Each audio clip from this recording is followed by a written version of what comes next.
Во јануарскиот природен рок постои голема шанса босанецот Един Џеку официјално да стане дел од Калчолигата.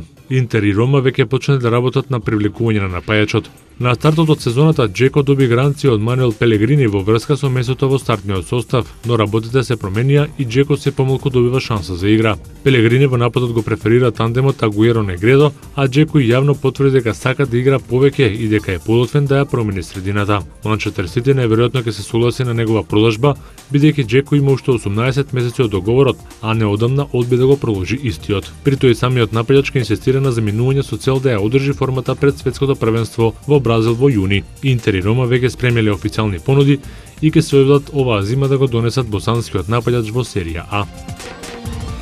Интересот на Арсенал за Карим Бензема од Реал Мадрид се посилни, а французинот е примерна цел на Венгер за засилување на нападот. Раководството на Арсенал веќе почнало да презема конкретни чекори за трансферот и спремило понуда од 27 милиони фунти.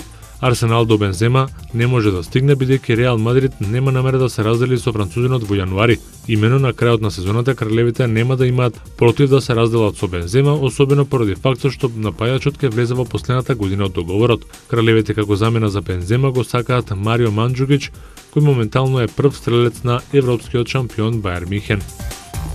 Манчестер Сити пак ќе се обидат следното лето да го доведат шпанскиот репрезентативец и член на Барселона Виктор Валдес. Мануел Пелегрини веќе некое време е незадоволен од перформансите на голманот Џо Харт и во Виктор Валдес гледа идеално решение.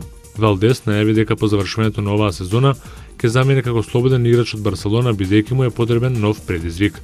За него е силно заинтересиран и францускиот првлигаш Монако. Тој е член на Барса од сезоната 2002-2003, кој од тогаш па досега одигра 520 надпревари и освои 6 титули во Примера и 3 во Лигата на шампионите.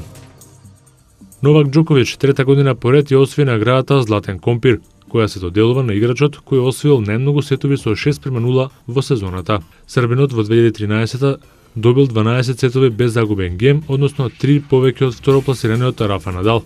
На третото место е шпанецот Давид Ферер, па следуваат Роџер Федерер и Томаш Бердих. Оваа награда се доделува 2004 година, а покрај Џоковиќ само уште Надал ја освојувал 3 пати. 2 пати ја освоил Федерер, а поеднаш Гилјермо Корија, Давид Ферер и Робин Содерлинг. Постојат два начини играчот да влезе во конкуренција за оваа награда. Првиот е да биде меѓу 8 најдобри во светот, а вториот е да игра на завршниот Мастерс. Инаку рекордот го држи Роџер Федерер, кој во 2006 година дури 18 сетови ги добил со резултат 6:0.